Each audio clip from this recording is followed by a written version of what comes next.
Awesome. Well, thanks Noah for making this. Sam, obviously, I'm excited to actually do this interview, this coach-client interview, because it is the first one that we've done in the 3 years that we're in the program, and I'm excited to do this because I really, really want to know kind of some of the secret sauce that made this happen. So I've got Noah on here. So Noah, if you could just walk me through your resume. If you can just give me a little bit about who you are, your background, so that people know who you are, that would be awesome. Sure. And then I'll pick it up. He thought he was done with interviewing. Yeah, for sure. So I thought I was with interviews, but I'll tell you, I've rehearsed this answer about 100 times. So I'll just give it one more. But basically, I'm originally from Boston, and I'm now a pre-junior. So I'm a third-year student at Drexel University on a 5-year program, basically studying finance and business analytics with a minor in legal studies. So, personally growing up, I wasn't a great high school student. I was pretty kind of, just behind it, pretty average, B plus student, maybe a couple A's here and there in some of the easier classes. And I was like very unmotivated, didn't really care, was more about it just like, doing my own thing, didn't really have much that I was interested in. And that was kind of how I was throughout the majority of high school. And it wasn't until the second half of senior year where I had like some very big like social problems, had to leave the school that I was at. And it was kind of a big like turning point for me, a very tough time in my life. And I like lost a lot of my friends, and I went through a whole thing. And towards the end, I kind of realized that, screw everyone, forget it. I'm just going to do me. I'm going to, figure myself out. And at the time I was also pretty overweight too. So I kind of decided, I'm going to start with that. I'm going to start with my weight, and I'm going to just like change my body and kind of just change my whole life. So I started there, and, after a few months, I started to, see some serious results just in the way that I looked. And I started to realize just what I was able to do if I was able to discipline myself and be consistent and actually like work towards a goal. And it was about at the same time that I actually kind of just came across by accident, like watching a clip on YouTube of the movie The Big Short. And I became super interested in the world of finance. I ended up writing my senior thesis my senior year about the 2008 financial crisis. So it was kind of a perfect storm where I kind of had this new mindset, this kind of realization of what I'm capable of doing if I'm able to work towards my goals. Along with, this newfound interest in finance and investing. So that kind of all kind of tied perfectly together. I get to college in September. This is all happening in like May, June, right before college. And I graduate very excited and done with high school. Now going to college. And I was like, college is like, I was always like this, weird kid in high school. And I was like, this is my chance to, nobody I know is going to college with me. I'm going to a different city. Nobody I know is going to be there. This is a real opportunity for me to kind of just turn my life around, reinvent myself, be a completely different person, and no one's going to know who I used to be. So I really took that to heart and pretty much just threw myself into work like my first day. And I was like, I have all these goals. I'm going to, get a 4.0 all college. Obviously didn't pan out that way, but still pretty like high GPA, and, really set those goals really high for myself for the first day. So, and then like I would say a few months into school, like my first, second quarter of school, I, joined a finance club, and, a few seniors presented on their like experiences in banking, one's at William Blair now, one's at UBS. And they were kind of sharing their experiences in banking, kind of what it was. And it sounded really interesting to me. And I did some research on my own and kind of be like, all right, banking is what I want to do. So from then on, I was like, all right, what does it take to get into banking? I knew it was going to be hard. I knew like coming from Drexel was going to be tough. So I tried transferring to Penn, which was like literally a block away. And didn't get in, unfortunately, but, kind of realized, all right, I didn't get into Penn. It's not going to happen here. Then I'm just going to find a way to make it work from, it's not going to happen there. I'm going to find a way to make it work here. So, I kind of just took Drexel's co-op program and kind of just rode with it. So I did my first co-op working at a, large global proprietary trading firm, but I was kind of just doing operations on their brokerage arm. But it was really interesting sitting next to traders, working on, trading floor of one of like I think the largest options trader in terms of volume in the world. So that was really cool getting to see all those traders go to work and kind of just seeing them going. Very, very smart people, great place to work, but didn't really love my job. It was very operational, very process oriented. I was doing the same thing at the same time every day. A few months that I could do it like literally half asleep, and I most of the time didn't have to sleep. So I kind of realized that I wanted something a little bit more, client facing, a little bit more technical, a little bit more in depth, where I was actually having impact on the, the work that I was doing, and the kind of, whatever work that I was doing actually, had some sort of long-term impact. So my next job, at Drexel, one of like the really competitive and very popular co-ops is the Goldman Co-op. I mean, naturally, everybody wants that name on their resume, so it gets a lot of applications. But I kind of told myself freshman year that I was going to find a way to get it anyway. So for my second co-op, after having done this first one, I applied to the the Philly, San Fran, and Los Angeles offices, and ended up getting an interview in the Los Angeles office. Got the offer in the end. It was all remote this year, but it was a phenomenal co-op. I worked with two people who had been there the year before, and I was doing the co-op again. And we kind of killed it together. We were a great team of three. Like, they were really experienced, and I was kind of there, and they were kind of showing me the ropes every day. So overall, it was a really, really great experience. And from then on, I was like, all right, like, now I've done the co-ops, I have the experience, I have some like a nice solid resume. While getting involved around school, and then I pretty much decided like it's time to get into bank recruiting. So I always kind of dreamed about going to Goldman.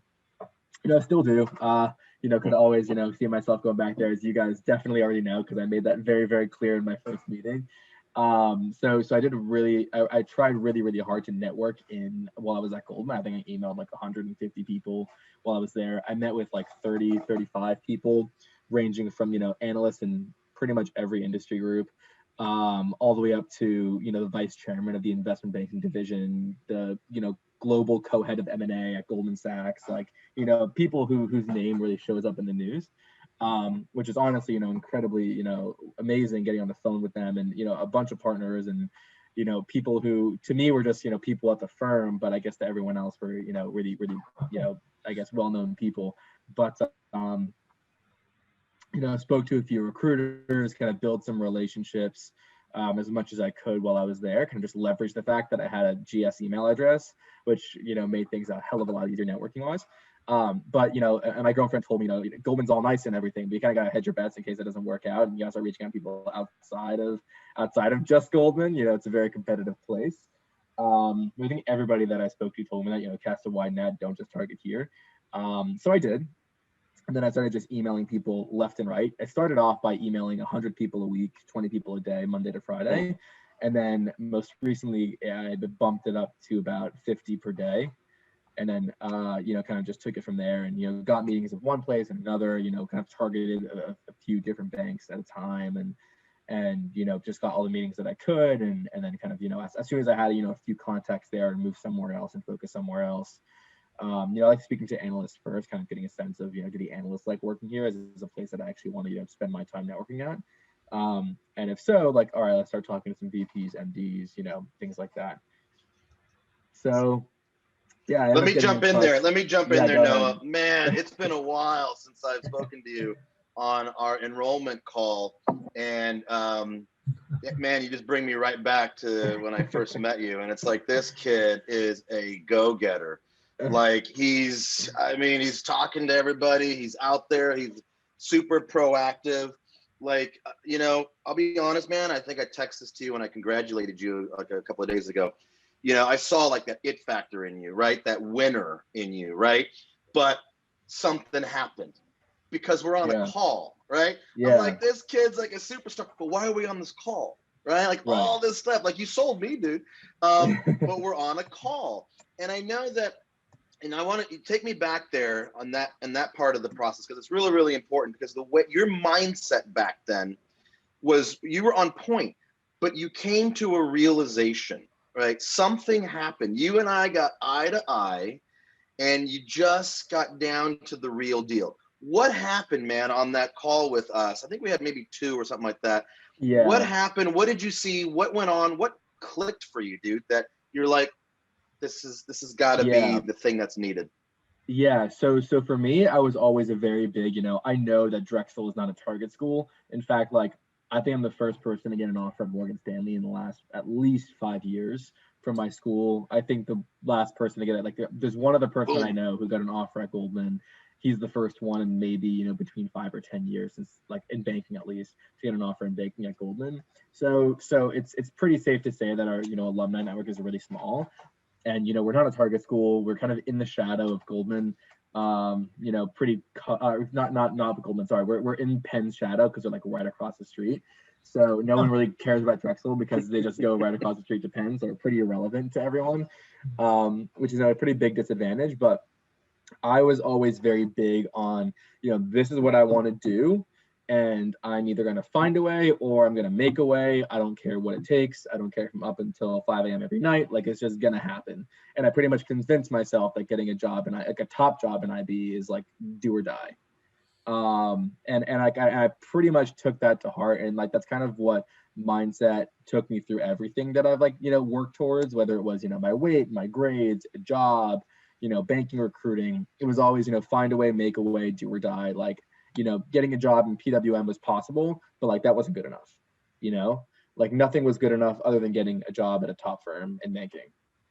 So for me, it was like, I know like this is the goal that I want to achieve. And I know like, and I was also very honest with myself, like this is what I'm good at and this is what I'm not good at. Like, I know that I have like, the grit, I guess, to like keep going, but I did not know anything about the banking industry outside of what I could read like online. And when it came to recruiting, I knew absolutely nothing. I just knew networking was important and doing well in your interviews was important. But what that included, not a fucking clue. So I knew that I needed like, if I could bring like the drive and like the grit to continue going, but someone else could kind of bring like the advice and the insight from people who had actually gone through it, like that was kind of going to create that perfect storm that was like, going to push me over the edge. And, I had to be honest with myself, like, if this is really do or die, like how much am I willing to give up to get it? And for me, it was like, it was, you got to make that investment in yourself. And I knew that I had it in me to continue to go, because like I said, it's either I'm going to do it or I'm going to die. Right. I know that when we spoke, it was, you mentioned that. I have my notes in front of me from back in the day, landing interviews, bad networking, what is it that it takes to get the networking happening? There were some steps that were missing, and you're being very transparent, which is awesome. Yeah. What is it about? What did I say? What did I show you? What happened, dude, to get a person like you? Because listen, there are others like you, not a lot like you, I'm gonna tell you that have that type of hardcore drive. A lot of our clients have that. But what is it that you saw? What happened that clicked where you go, this is what I need, and you moved forward with us and with Sam's coaching? Yeah, so I would say it was one thing you asked me, which is, I've worked with models like since my freshman year. Like I was like, always very, like intellectually curious and wanted to learn more, because Drexel like has a shitty like finance like education program, and I wanted to continue to learn about modeling and DCFs and things like that, because someone said that it was important. So I was like, all right, well, if it's important, then I'm going to find out that I'm going to learn it, right? And then, so I thought I was pretty well versed in accounting and stuff like that. And then you asked me a very simple walk me through the 3 statements question. And I think I got like 40% of it right. And I was like, well, damn, like I know there's a lot less than I thought I did. So from then on, I was kind of like, well, if that's actually where I'm at and the timeline's approaching, then I'm definitely not going to be able to do this myself. And I'm going to need some people who really know what they're doing to kind of help me, I guess, push me over the edge. So yeah, I saw that too, man. Yeah, I saw that too. And that's really the difference between people that really succeed and move forward, is that they're honest with themselves. They really know what to scale, right? They don't bullshit themselves. If they're truly a 3, they acknowledge it and they're like, that'd be a 10, right? And you did that. And I got to say, man, you adjusted. I remember that call, you adjusted and you shifted and you were like, damn, this is real now. Like, this is part of it. Awesome. So, okay. So from that, like, we got the challenges and we got, you did decide to jump on board. And now I want to get into both you guys' answers to these questions, because this is key. This is some of the secret sauce. All right, now you're in. I will say this. I told you this before. I see everything. Dude, when you hit the ground running, like, I think you even asked a bunch of questions while Sam's sleeping. Right. And I'm like, oh, damn. Right. And then, of course, Sam wakes up and boom. And you guys are firing off. You're still firing off right now to this day. Yeah. You guys are going back.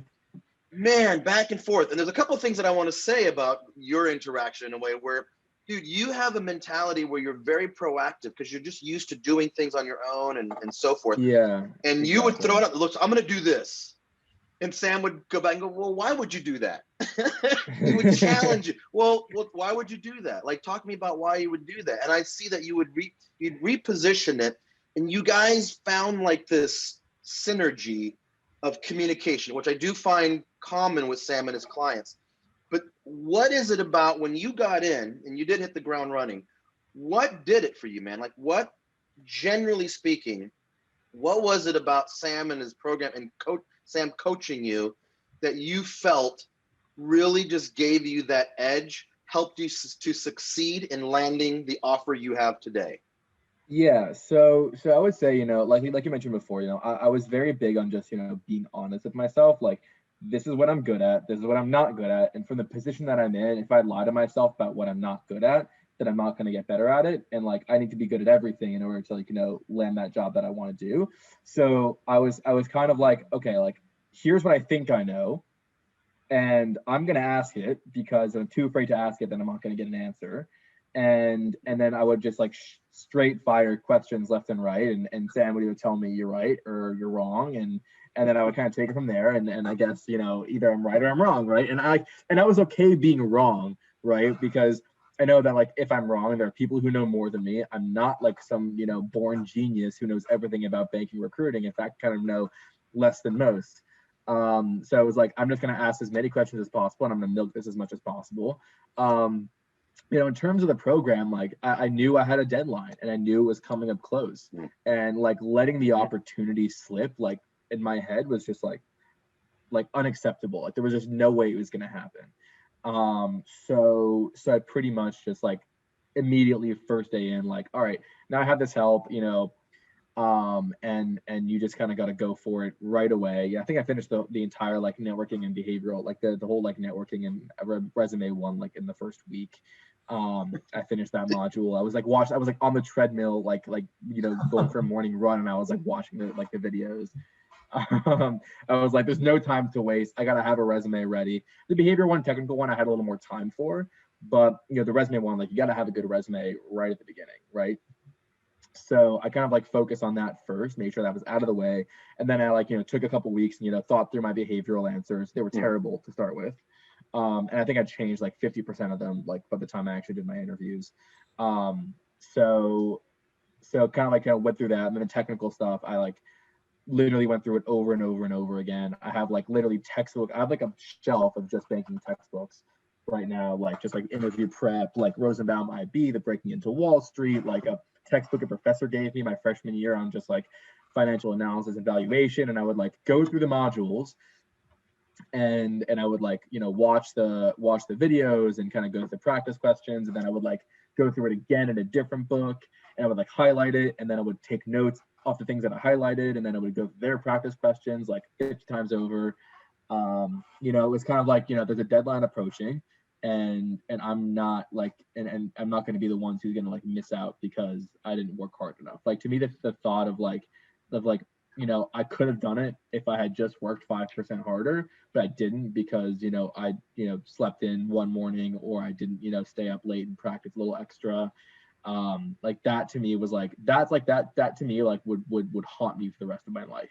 That's absolutely, I can relate to that too in so many ways in my life, but just in successful thinking, that is one of the key things, one of the key mindsets, right? I think people that aren't successful or that struggle think that that's being critical in a negative way, or saying bad things, or putting a negative energy out there. It's like, no, you got to learn. Sam, I want to flip the question on you. I want to throw it over to you, man, because, and specifically this, right? He comes into your program, he's asking a bunch of questions. Dude, I know, please, annoying. I'm sorry. Dude, be totally candid about this. It's all cool, because I know you guys have that relationship. What happened when Noah hit the ground running, and I bring this guy to you, and here we go? What was the process with him? Honestly, I mean, I didn't think you were. Call me annoying. It's okay. I didn't think you were annoying at all, right? I think the way you came in, kind of all guns blazing, like, we love to see it, right? I mean, not just myself, but Edgar too. The assistant coach that we have, like, we talk about different clients in private sometimes, and there are certain clients where we know from the get-go this person is going to do really, really well, and usually you can tell within the first week if someone's going to be all over, the things that they're supposed to do in this program. And you can also tell this person is probably going to be pretty MIA, right? And so you were one of those guys where you came in and we knew, okay, Noah's definitely going to do all the work. And we love to see that because, like you said, we pretty much, what we're providing is the know-how, right? We have basically a system, you can say it's a systematized process or like a playbook almost for here's how you get a job in investment banking. We've used this playbook hundreds of times. It works, more than 9 out of 10 times, right? Based on our success rate to date. And we don't care if you're a target school, non-target school. Obviously you had a great GPA, but we have some clients that have mediocre GPAs. Like none of that stuff is like, it's important, but it's not the most important. The most important thing is really like, do you have the work ethic? Do you have the grit to grind it out? Because it's going to be a grind no matter who you are. That's just how competitive it is. And the other thing is, do you have are you coachable, right? Because honestly, I think the other really good point that you made is just, we talk to a lot of students who I think it's very normal for people to not have the self-awareness of where they need to be better at, because of course, if they knew where or how they could be better, then they would have already done it, right? So that's fine. I think that's excusable. And that's a lot of what we try to help people out with on that first strategy session that we have with them is like, hey, like with you, we identified that, hey, maybe you're not as strong at the technicals as you thought you were coming in, right? Like that's one example. But I think different people react differently to that, right? Like some people, when that happens, they will talk themselves into believing that, well, I just need to work a little bit harder, or, well, I was just like a fluky performance. Usually I would get that, or they'll kind of talk themselves into like rationalizing why they don't really need the help, right? Right. And I think a lot of times it's like maybe people have an ego and it gets in their way and whatever, right? I think I've read some people's like, oh, like they were trying to gaslight me and trying to make me feel like I'm inadequate. I was like, that's not what we're trying to do at all. We're just keeping it 100% real. It's like, yeah, you're being forward. Yeah, and you didn't have that. Honestly. Like if we put up a mirror in front of you and say, hey, these are the things you need to work on, and then you can either say, okay, great, and you're very humble about it, and you don't have an ego, and you're like, that's what I'm gonna go work on, and I know I need help, I'm gonna go get the help. And not only that, but like if I'm gonna get the help, the person that I'm asking for the help from, whatever they tell me to do, I'm just gonna go and do it. Like I feel like that's what you did, right? Like you're very comfortable, and then you brought the work ethic, which is the one thing that we cannot provide for you. Like if you don't have that, we can't do anything without that, right? But Sam, let me jump in here. Let me jump in here real quick, because I want to make sure I'm very specific about something to Noah and to you. And I'm going to give a generic example, but it's kind of the example. Noah would Noah would go, oh, I just got this. I'm going to do this. And then the next text was, wait, should I do that? And the next text was, how do I go about doing that? Right? It was kind of like this trend, dude, right? Am I right? It's like, listen, this is what I'm going to do, Sam. I'm doing it Friday. And then the next text was, wait a minute, should I do it Friday? And then the next one, wait, what day should I do it, Sam? And so Sam, specifically to that, because not everybody's like that. I do see other clients like that too, but specifically to Noah, when you get somebody that's firing off like this, what, as a coach, dude, specifically to Noah, you saw those. What did you think, and how did you communicate with him? Because the end result is phenomenal. Top offer. What did you do when you saw that? Yeah, I mean, to me, again, yes, Noah asked a lot of questions, but I don't really feel like he ever asked dumb questions, or I don't really feel like he keeps asking me the same things over and over. Like, he asks me a question, I answer it, then he learns how to do it. I think the key here is, look, there's like quality questions, and then there's like bad questions, right? I'll give you an example. A bad question is like if a client says, hey, like, how do I like, how do I write this email? Or like they're asking us to just write the email for them, or what? I did that a few times too, honestly, or, though. But you always told me not to. Or what's a good answer for why I want to work for this bank? And they expect me to just spoon feed them the answer. In reality, like what you should do is attempt it on your own based on what we've already taught you. Hey, here's the email that I drafted. Can you give me some feedback on this? Or hey, here's the answer that I came up with for why I want to work for Goldman Sachs. What do you think about it? And then we provide feedback, because that's how you really learn. You learn by doing, right? You don't learn by just like, I can spoon feed. Of course, I could spoon feed you everything. But if I do that, then once you're out of this program, you're still not going to know how to do it yourself, right? And I'm not. Well, I'm interested in like what Noah said. Like, okay, because I saw it and I want to hear it from you guys. Noah said, "Yeah, you told me not to do that." So, Noah, what did you do when you heard that? Like, where did you take? He threw the ball back at you. You caught it. Where'd you go with that? Well, if I asked him that before, I forget what the email was. I think it's happened a couple times where I asked him, how do I send this email? Either following up with someone or like asking for something. I think it was like I just applied to MS and I was asking like people like essentially to refer me, but like without asking them to refer me. And I was like, how do I write this email? And he was like, well, write it yourself. And I was like, fine. So I wrote the email and I sent him like a blurb. I made like a copy and pasted the email, and he like made his edits and sent it back. Did you go off of the training of anything in the modules on how to write it, or did you wing it yourself? Was there any assistance on the training side that brought you through to write that? Yeah, I mean, like there definitely was there wasn't like exactly a template. Like I think when it came to the emails, I kind of just like one thing that I realized like for the emails specifically was kind of one thing that I kind of just I would like take advice from the modules and then kind of just write them in my own language, because like I know like I talk a certain way and you can tell when someone you speak to someone on the phone and their emails are obviously like scripted in a completely different tone or manner. Like you hate it when I use exclamation marks, but I'm a very exclamation mark kind of person, so I use them anyway. Like I think you told me about maybe 5 times not to use them.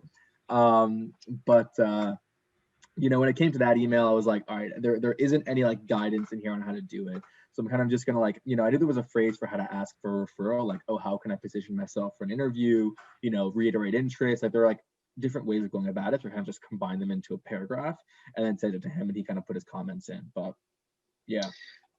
Let me do this. Awesome. I wanted to show that. Let me do this because I really enjoy when two people literally can come together eye to eye after an accomplishment, after a great feat. I happen to believe this one is, because this bank is a pretty top bank. Now that you've got Sam here in front of you, man, without getting too cheesy, but the Noah style, you've got him here in front of you. Like, what is something that is there anything that you wanted to say to him, to his face right now, dude, as like another coach that you've brought into your life? Yeah. You're the kind of guy that's going to have a lot of coaches in your life as you continue to succeed. Plenty of them already. Plenty of them now. You're going to have many of them. They're going to be huge. What would you want to say to Sam, if there's anything, now that you got him on this call and you guys together really made this offer happen, and you're still continuing, you're still working together, because you got to make everything. It's not done yet. No. Yeah, it's not done yet. Yeah. Cool. Anything you'd want to say to Sam? Yeah, I would say a few things. First of all, great program. I think it's structured really, really well. Just kind of going first through the resume and the networking, kind of thinking about how to do that was, phenomenal. Then kind of thinking about the behavioral questions next. And I think the behavioral questions are, infinitely more important than the technicals. And that's something I learned like later on. I was like, technicals, it was just like a grilling you on technicals. It was not. My interview had very few technicals in it. And then going to the technicals after and kind of formatting it in a really easy to digest way.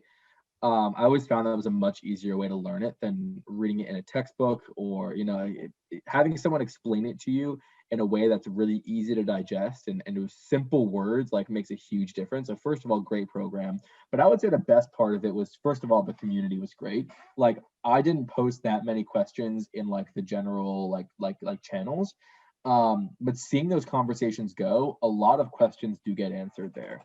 And that was like a great thing, like with the community. First of all, like one of the things I had on my resume that was actually, I think, pretty significant was a case competition I did, which I only, signed up for because I saw like someone post about it, and then I signed up for it. Ended up getting second place. It was pretty cool. It was my first kind of taste of a real M&A transaction like that. So it was a really great experience for me. Wouldn't have gotten that without everybody else. And, now like I still talk to them. It was like Jaime Matos and Armin Rostami. So like, we still talk now. He like, Armin, congratulated me after I got the offer, and, and they're great. Right. And like kind of building that community and having, people you can reach out to and have those resources is great. Right. Yeah. And I would say outside of that, the one-on-one coaching is phenomenal. Like it's incredibly helpful. Like getting those like very specific questions you're always too afraid to ask, and getting those questions that like, everybody has weird situations that come up, and everybody has these like, one of a kind, problems that may arise along their process. You have a conversation with this person, they handle it weirdly, you don't know how to approach it. Like I kind of went in blind on those things. Like, what's the right way of going about this? Do I do it this way? Do I like email them? Do I not email them? Do I say, forget it? Or do I keep pushing? Like, what am I supposed to do? And having people who like, having like someone like you who's been through the process, who knows what it's like, who has that expertise, who's seen other clients go through it and seen what works and what doesn't, is a huge game changer, because those questions are things that like, oftentimes you get, and like what I realized over my process is like an offer or an interview or a good connection can come from anywhere at all. Like I actually emailed the guy who got me the interview and who fought for me to get the offer completely by accident. I did not mean to email him. I actually only emailed him because he's in San Francisco. I was actually emailing people from Menlo Park and just put the San Francisco filter, because I didn't realize it was San Francisco office too. And I put San Francisco in there, emailed him, he answered. Turns out he wasn't from Menlo Park. Turns out he liked me anyway. Turns out when I applied, I reached out to him, and 2 days later I had an interview, and then the next day I had an offer. Right? I didn't even mean to email him. Yeah. Right? Wow. Right? And that turns out to be the offer that came through. Yeah.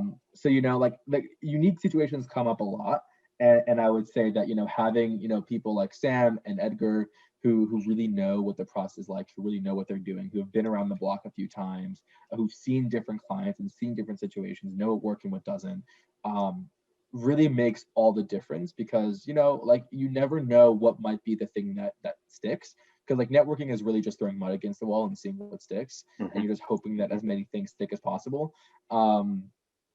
And having someone kind of help you getting more things to stick just like really helps throughout the entire process. I would say that just like, thank you for that. Thank you for amazing advice and guidance out the way. Thank you for pushing back honestly when I didn't do something right, because it's the only way that I'm gonna figure it out and learn is by someone telling me when I'm wrong. Again, I'm not some like born genius. And I always admire when people are upfront with me and tell me the truth. I've been beating around the bush. Because again, the only way that I'm gonna learn and figure it out is by people being honest with me. So I appreciate that. That's awesome, man. I'm gonna jump off that throwing mud up against the wall. One thing that I know about the program, and I say this a lot, is there's a lot of walls that you can throw mud on, right? Yeah. And with Sam, you guys throw mud on specific walls. Yeah. Those, you want them to stick. You don't know if they're gonna stick, but at least you're on the right walls. A lot of people come in and they're just flinging mud all over the damn place. They're the wrong walls or whatever. So I kind of want to jump on that little analogy. I have one more question for you, but to wrap this up. But Sam, man, I know Edgar's not here, but I know Edgar's just, he's a rock star as well, one of our assistant coaches. And I know he's had a lot to say about Noah too. So you could speak on his behalf. But Sam, just in a nutshell, man, what do you want to say to Noah? Because I know you guys worked it. Listen, I want to also tell you, Sam, because I've known you enough. And I know that, yes, your clients are landing these awesome deals, dude, but you're in coach mode, right? Like you never really sit back and go, dude, I'm changing lives. Like people they want this, they go for it, they get it. I'm changing their lives. So take a minute. You're part of you've changed Noah's life. You have more to do. You guys are still working together because you got to get the return and all of that. And who knows, maybe he'll be in your PE course and so forth. But think about this, dude. You've altered somebody's life, right? Because of who you are and what you've done. What does that mean to you, dude? And if you want to share like a couple of words on Edgar's sharing that as well, I'd love to hear that. I mean, look, I think whether it's myself or, Edgar, who's, on the team, obviously helping me with the coaching too. It's not the only reason we do, but one of the big reasons why we do what we do is because it's very fulfilling to be able to have the type of impact that we have, right, on our students. I myself attribute, I feel like I'm a pretty lucky guy. Like, I feel like my life is pretty awesome, and I have pretty much all the things that I could possibly want. And I do attribute a lot of that to the fact that I was able to break into banking when I first started my career. And I was this close to not breaking in, right? So I know what kind of impact I can have on someone's career and on their just their financial security, and just there's a lot of benefits to it, right? And so that's something that I always know and I never forget, right? And I don't ever take that lightly when someone decides to invest in our program, especially like Noah. Like in Noah's case, if I'm not mistaken, he actually paid for this whole thing himself, right? A lot of our clients, they actually come in and their parents are helping them pay for it and whatnot. There is an investment program, and we're not the cheapest program out there. I'm not afraid to say that. Like, we try to be the best, right? But for someone like Noah to invest into our program and to basically, put something as important as their career, like Noah said, to him, this was life or death, right? And so for him to trust us with that process, that's like a lot of responsibility. Where we always view that as a very, very serious responsibility, where if we're not giving our clients 110% of what we got, then I don't want to have to wake up and feel bad that Noah or someone else didn't get an offer because we didn't do everything we could, right? Obviously, we're not perfect. I'm not saying like if you join Wall Street Mastermind, it's 100% guarantee you're going to get an offer. There's no such thing in the world, right? But I can say, like, if you come in and you do the program and you do the work, we're going to be there for you 110%. Just like you can ask us as many questions as you want. This is why we're the only program out there that's like unlimited everything, right? Unlimited questions, unlimited mocks, unlimited, like, I mean, you can message every day, like however many times you want. We can jump on calls when you jump on calls. We'll edit all of your, like, we do everything, right? And no one else is willing to do that because it's a ton of work. But we do that because that's just what we feel like we have to do for our clients. And that's what makes us different. And I think, like, that's why we're able to have the type of success rate that we have. And that's why we're able to have the impact that we have. But also the other thing that Noah mentioned, which is the community, right? Like, I think our goal, Wall Street Mastermind, is, yes, we're helping people break into investment banking and we're helping our students break into private equity. But the other thing that I'm envisioning that we're really building up now is we're gonna eventually have, I want Wall Street Mastermind to be the biggest and strongest network of people who at one point started their career on Wall Street. I'm not saying everyone's gonna stay on Wall Street, right? People are gonna go off and do different things eventually, but everyone's gonna be really successful. And just like Noah said, he met Jaime, he met Armin, he met these other people in the program that he's friends with now. Like, that happens to a lot of our clients, right? Where later on down the road, you never know, like, these same people, and you always, once you're a part of the family, you're always part of the family. You never know who's gonna help you out, with a job opportunity or with an investment opportunity, because everyone's gonna be doing pretty well. And there's gonna be those things, one of my favorite sayings, like, your net worth is your net, or your network is your net worth, right? Like, it's all about who you know. And I think that, and so that's what, by the way, we don't work with everybody that wants to work with us. Like, we're pretty strict. Part of your job, Alex, is to be the gatekeeper and only let in the people that we think, people that we want to have as a part of this community, right? Like, we call ourselves the wolf pack. We don't just let everyone in. Oh, we only let people in that we think are gonna, be a valuable contributing member, right? And Let me that's jump in on that. yeah. I'm going to jump on the tail end on that because Noah actually brought this up. Actually, this is actually a really key thing, man. Luck, right? People, we forget about luck, dude. Luck is huge. People are like, oh, he was lucky or she was lucky, and I'm not. No, man, we create our luck, right? Noah mentioned the Oh thing, my God, yes, I right? couldn't agree more. Noah Wow. creates this thing, and he's like, well, it was by, it wasn't by accident, dude. That's luck because it's the laws of attraction, dude. You're emanating a law of attraction because you're around law of attraction, and it's all happening. So this, it wasn't an accident. It was a law of attraction, and it sets motion. And that is the thing, because we're laughing because it feels good, dude. I talk to kids all the time, and when they don't understand the laws of attraction, they're all like, sad, nothing happens to me. I'm like, man, your whole mindset, right? But Yeah. I'm going to circle back again. No, hard, man. Law of attraction. You're going through your modules and your training while you're on the treadmill. Dude, this is a life investment. Right? I was listening to another coach that I follow, awesome mentor, big top guy, very, very, very well-known guy. Same thing, man. It's not just like you're just doing one thing. It's across the board. It's health, it's nutrition, it's fitness, it is reading. And that's the kind of guy that Noah is. I also want to say, I want to touch on this because this is huge. And I want you to know this also, Noah. Noah did foot the whole bill. Noah put all the skin in the game. And what's interesting about that, and I want to call this out, I'm on calls with parents all the time, and I'll have moms and dads, for some reason dads more, maybe because I'm a dad, and they're like, hey, Alex, I don't want to sound like this, but okay, Yeah. Can you give me a discount? And I'm like, oh, well, I don't, and I hear their reasoning and whatnot, and I said, listen, man, I got to be honest with you. Not all of our clients, and the kids on the call too, right? Not all of our clients have mom and dad, or could, but not all of our clients have mom and dad foot in the bill. I said, we have a good amount of clients that have found a way, figured out a way. I had a client that moved his bar mitzvah money over. And it's like, dude, I respect that. So I tell the dad, I said, listen, man, if I give you a discount, I'm totally disrespecting all the clients that came in and footed the bill. And guess what? As far as I'm concerned, those are the ones I've seen really, truly accelerate. Dude, you're one of those examples. Yeah. So then what happens with the parent, the dad, the dad goes, yeah, no, it's okay.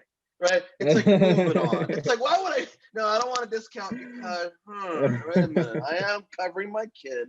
You put things into perspective. Right. And you just did that right now when Sam reminded me that. Well, I mean, we laugh about it, but it's true, right? We see it time and time again. Like, I track this, which is, I would say probably about 2/3 of our clients, their parents help them out, and about 1/3 of our clients, they do it on their own, right? They figure out a way to do it on their own. And obviously, it's a lot easier to have your parents help you out with it.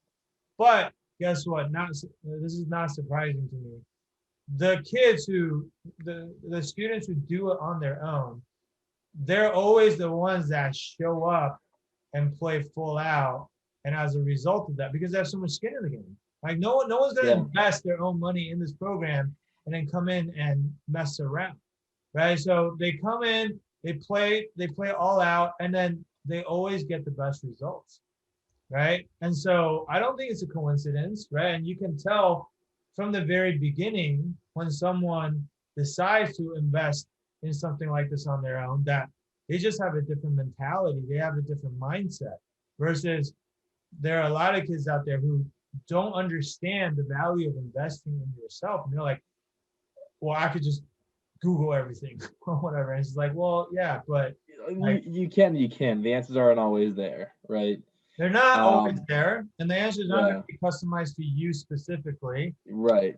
And if it were just that easy, then everyone would already be in banking. Yeah, right. Everyone would already do it, right? Yeah. Right? Everyone would already do that. I want to touch on a few things you said, Alex. First of all, the whole luck thing, I couldn't agree more with that. I'm a big fan of the show Suits. I watched that show maybe 7 times through. It's an amazing show. And I always loved Harvey Specter. And one quote that he uses is exactly that, which is, all you people think that we get lucky. We don't get lucky. We make our own luck. And I always thought that, when it came to making recruiting, it was always like every opportunity and every, like, I guess even email reply, every meeting you get is lucky. You have no idea the person you're emailing, you hit them at the right time, at the right day. They just woke up this morning on the right side of the bed, and you have cut them to 5 minutes where they had free time that morning and they answer you, right?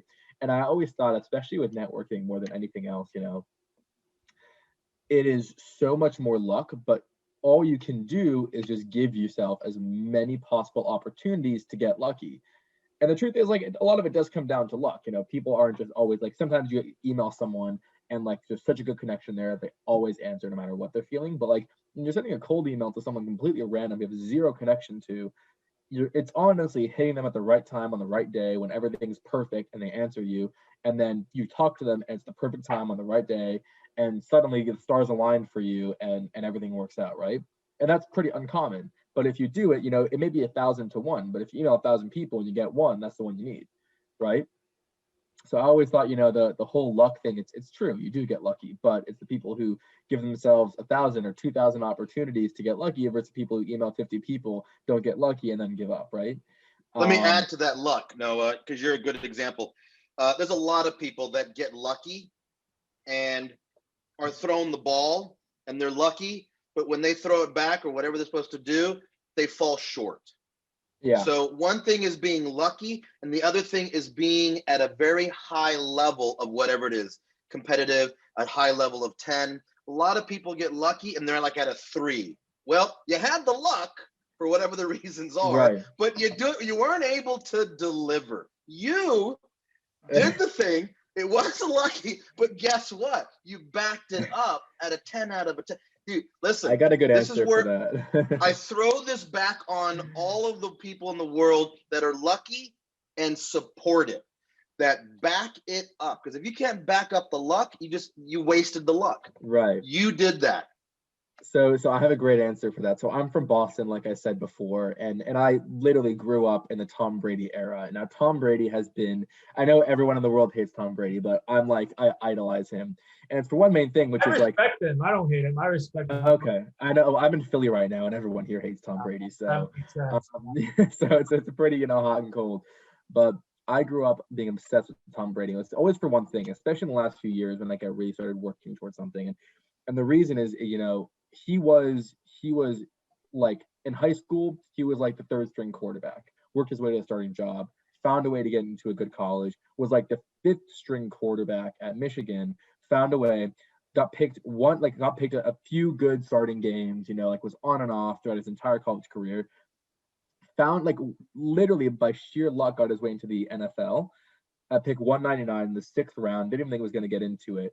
And he was someone who always was fighting from behind, and then literally by complete luck, the starting quarterback who you thought was going to be their franchise quarterback got injured in his first year, and he came in, and from then on, the rest was history. Won his first Super Bowl in his first year, won 3 Super Bowls in his first 4 years playing, right? Absolutely unreal. And I heard him speak at one point, just on a YouTube video, but he was talking to some Michigan players, and he was like, it doesn't matter what point you are in your life, it doesn't matter if you're a first round pick, a 5th round pick, you're number 1 overall, you're number 200. If you get an opportunity to play, don't fuck it up, because you may not ever get it again. And he got an opportunity to play, and he had until Drew Bledsoe got uninjured and healed himself and he was back in the game.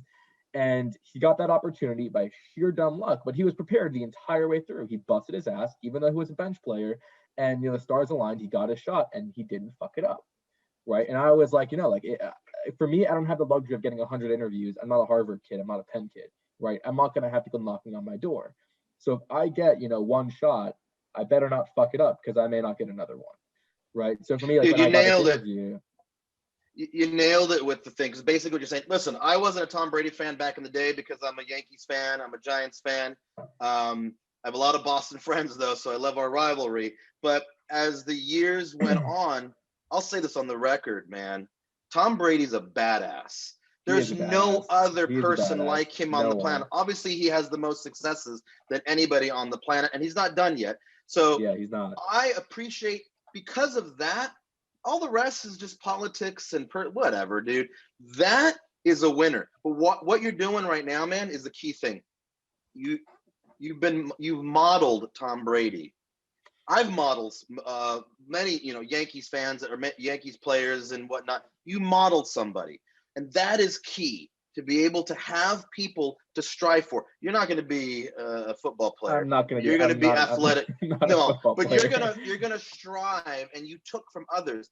That right there, the laws of attraction, big key. What you did is that people affect you, positive people, and you allow them to be a part of your life, and you model them, and that's what you did head on. I want to wrap it up with this because I could be on a call all day with you guys, but I want to get down to one thing, and that is this, man. Like,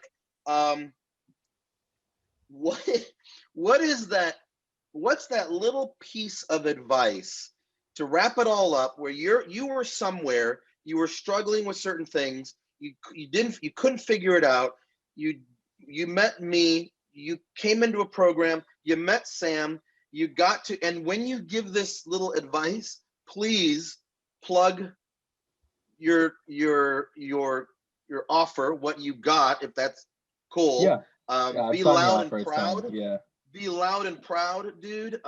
Because people need to know that. What is that thing, man? What's that little advice, that little nugget for those that their lives could change as well, whether they work with us or not? Just go out there and do it.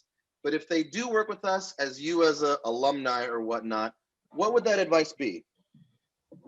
Oh, wow. That's a conversation I have for a long time. So I'm gonna try and keep it, short, just like, one or two things. First, I want to say, I heard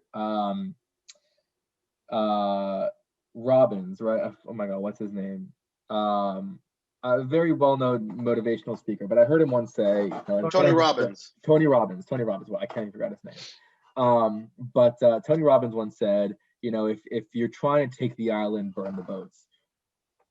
And that was something I heard very early on that I really, really took to heart, which is if you give yourself a way out, then there's always going to be, even if you won't admit it, even if it's super small, there will always be some part of you that has that backup plan. And I was always like, I know myself, and if I leave myself with a backup plan, I will find a way to convince myself to kind of justify that it's okay to go to that backup plan. So I was like, I'm going to put this massive investment in myself, because at that point, if I don't see it through, then I just, lost a lot of money. And kind of cut myself off from everything. I was like, this is what's going to happen. I told, I had a great co-op at Goldman, and the door was pretty much open to me to come back and maybe even go there full time, which would be a great job, but not good enough. I told my recruiters, not my recruiters, but my management team that I wanted to go to banking. I told them very straight up, I was like, this is what I want to do. You had the private wealth management offer from Goldman, basically. It was like, we had a great meeting, but I even told them before I even finished that I was interested in banking, right? But that door was open. They really liked me. I did an amazing job. We had a great team there. And I pretty much told them, I want to go to banking. And they're like, look, then if you want to go to banking, then go to banking. I'm like, well, we'll refer you. We'll say whatever we have to make sure that happens, right? But I knew it was on me. Right. So I was like, I cut off pretty much everything to the point that, I was either going to be unemployed or I was going to be in banking. Right. It was one or the other. And I kind of took that really to heart. And I would say the second thing is, it's remarkable how much, people are able to accomplish with, I would say, I always live with three guiding, principles, I guess. And this is something that I learned long before I was, recruiting for banking. But it was three things. It was loyalty, integrity, and hard work. It was those three things were big time guiding principles for me. And the way that I kind of explain those is, first, loyalty is the words you keep to others. Integrity is the words you keep to yourself, and then hard work is the words you keep to everything that you do. And I feel like, if you can find a way to really internalize those things, people want to work with people who they can trust, who they can respect, who they feel comfortable. And that's a big loyalty thing, right? So that respect to people, when I got my offer, and I'll kind of tie it back to later what offer that was, I called the person who got me the interview, who before I even signed the offer, I called him and I was like, I want to let you know, like, you're the first person to know, but I'm accepting this offer. And like, I could have like shot him an email, I could have just accepted and not said anything, but like, he put his neck out for me, and I owed it to him at least to give him a call and respectfully thank him for everything he's done for me along the way, and like let him know that I'm accepting the offer and that everything that he stuck out for me, paid off. And things like that was always really big. And for me, integrity kind of involves a few things, which is more than just, not lying and being honest and doing the right thing, but it's also, keeping, like, if I say integrity, I think is a big thing, like includes discipline too, right? If I say that I'm going to get up and I'm going to get this done, like, I got to find a way to get it done. If I say I'm going to go to the gym this morning, I'm going to the gym this morning. If I say that I'm going to finish XYZ homework assignments, or I'm going to, study for this many hours, or I'm going to like prepare this many things for my interviews, or I'm going to cover XYZ behavioral questions or technical concepts by like, the end of this week or by today, like, you find a way to get it done. Doesn't matter if you stay up till 3 a.m., 4 a.m., you're doing it, right? It's got to happen. And like that, I think all, ties into integrity or character, which is like, if I say I'm going to do something, I'm going to do it. And then lastly, hard work, I think, speaks for itself. If you want anything at all, you just got to work your tail off. And and that kind of ties into the whole luck thing, which is, you got to give yourself every opportunity for the stars to align for you. Because the truth is, everything that happens in life is going to be based on the stars aligning for you. Like, somehow the stars are going to align.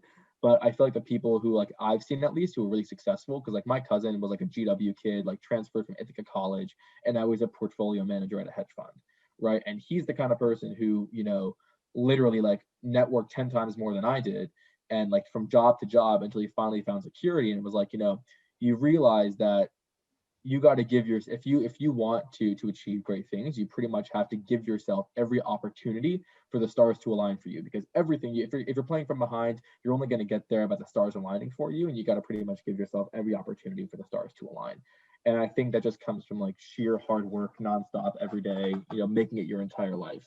And like, I honestly can't think of one person who I know who like actually built success for themselves and didn't just work inhumanly hard, got lucky.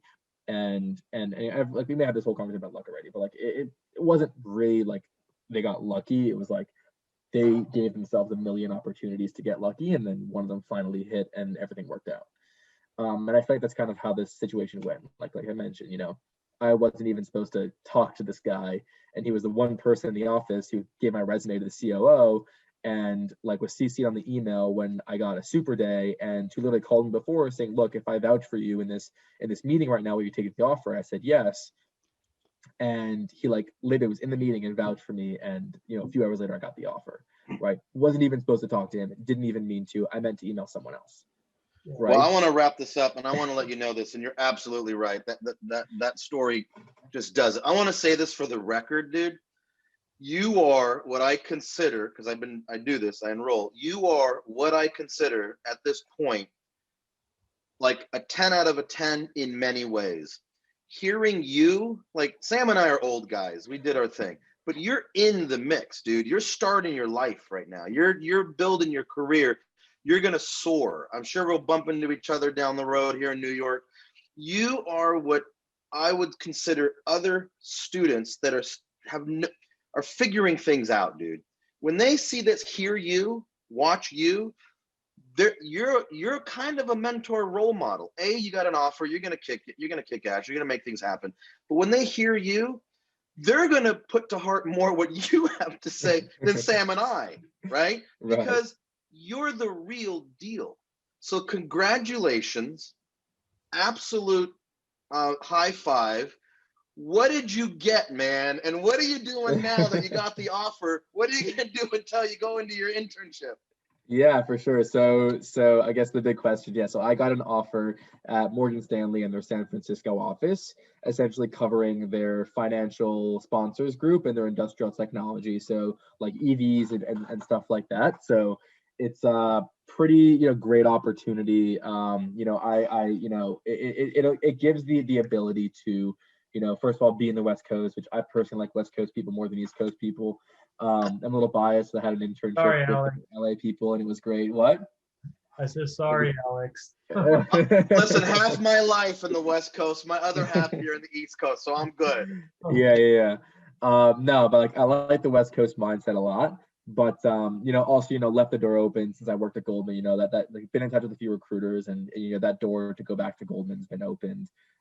If I do want to come back to the East Coast, so the feeling of having first of all an offer at Morgan Stanley, which is I guess a top global firm, and then being able to have a phone call with a recruiter who basically said Noah, you've been referred by XYZ people, partners in IBD, the people you worked with in LA and PWM, and pretty much saying like, congrats on your offer. And if you ever want to come back, the door's open for you at a place like Goldman IBD. Like, to me, that's like surreal. And like, I was kind of like waiting to wake up and pinch myself and like, there's no way this is happening. Like, this is, a goal that I've been working towards for like, 3 years now, and seeing it all come to fruition in ways that I could never even have imagined. And I feel like, again, the stars aligned for me, but, it was, literally spending hours a day emailing people, networking with people, and hours of like spending my weekend studying, not going out at night because, I was grinding and working towards things, and, trying to do a 12-hour job every day while like spending a few hours every night at like, until 1 a.m. studying for technicals and then interviews and stuff while I was working at Goldman, and then kind of seeing all of that, kind of literally within a week, kind of just all fall into place perfectly. And now it's just done. But let me provide some extra content here, because I know that I'm privy to this as well. There's a tail to this. Because you came to the table at a very high level, and the things that you were missing, you and Sam worked it out, put it together, you got this awesome offer. But there's a tail to this, because after you got the offer, I remember I saw your text, yeah, you started getting some interviews, dude. You're like lining it up with all these other badass companies. Yeah. And you're like, well, I guess I got to turn those down, or right? Because oh my God, I forget which ones. Yeah, so it was literally within the span of like a week or two. I think I got interview. I had a first round interview at Baird and Evercore and restructuring. No idea how I got either of those. I didn't really network at any of those places, but it kind of just came through. And then I think the week before I had my super day at Morgan Stanley, I have to like look because I honestly like almost forgot, but yeah, I had like 2 I or had 3. an interview. Yeah, so I had an interview at a first round interview the week before at Brown. No, I had a week like that week that I had the super day. I had a first round interview at Brown Gibbons Lang, and they moved me to a second round. Had to cancel that one. I had a whole conversation with Goldman. So after I got my offer, I pretty much said that like, well, I'm going to email Goldman now and pretty much tell them that I got this offer from Morgan Stanley, see if they can accelerate me. Pretty much said like, we can't take you. You don't fit into any of our like early, application processes. So we can't interview into July, but like, that's an amazing offer. And please come back to us later on, walk through all the full-time roles. But I was pretty much lined up for an interview at Goldman just based on, all of the people that I had contacts there. So that one, I guess you could say is one that I like, so to speak, kind of turned down. I had a interview. I got an email like literally, I think on a couple days later for Rothschild, and I got an email for William Blair as well. Withdrew my applications from all of them. And dude, there are students that are pining for those, right? Like, how do I get an interview at Russia? Like, now that yours is in the books right now, just to know. And I'm saying this because I've been there in my life, to know that you're wanted, right? That you've put out there into the universe and you've attracted these things. It's a bit of a pick of the litter, right? Within a certain litter. That's awesome. All right, I'm going to wrap this up because, again, we can be on this all day long, and I'm sure everybody watching this would like more. I'm going to say this. Sam, if you got like a last thing you want to say, that's awesome before I wrap it up. If not, I'm going to wrap it up. You got anything? Let's wrap it up, man. I think, the only thing I would say is just, huge congrats to Noah. Obviously, you can tell he put in the work and he deserves the phenomenal outcome that he was able to get. And the last thing I would say is just Morgan Stanley always only hires the best looking people. So I'm just. Hey, looking? Well, I think I'm pretty handsome, but that's what he meant. So looks and brains. Yeah, well, I've been gone from the firm for over 10 years, but still, I'm a proud Morgan Stanley alum. So you're going to a great firm. So all jokes aside, though, no, huge congrats on that. Yeah. I'm Thank super you. happy Thank for you. Yeah, I'm Awesome, incredibly guys. excited. I'm incredibly excited. You should. And listen, our folks, family, anybody, when you told them the news, what, anything, like, yay, did you guys? They were very, very excited. They were very happy when I called them with it. My mom is, very big on staying close to home, so wasn't happy about the whole SF thing. But like, they know how hard I've been working for this, and like, I talk about it nonstop. So that was a very, we were all very, very excited. And my dad made a slap bet with me because there were some days where I was very discouraged, and pretty much said that if I get an offer, he gets to slap me. So going home in a couple hours. So I guess I got something coming for me, but we'll see. But yeah, no, me and my girlfriend, popped a bottle of champagne afterwards. Went out with my friends for the first time in a long time. So, and I actually woke up the next morning and didn't study all day. So it's been a pretty carefree week, I'll say, and it feels really nice to kind of just be done with the process. Man, well deserved. I know that before we started recording this, we were just kind of like loose, the three of us, and you were a totally different dude, man. You were like just relax compared to like Alex. Where am I?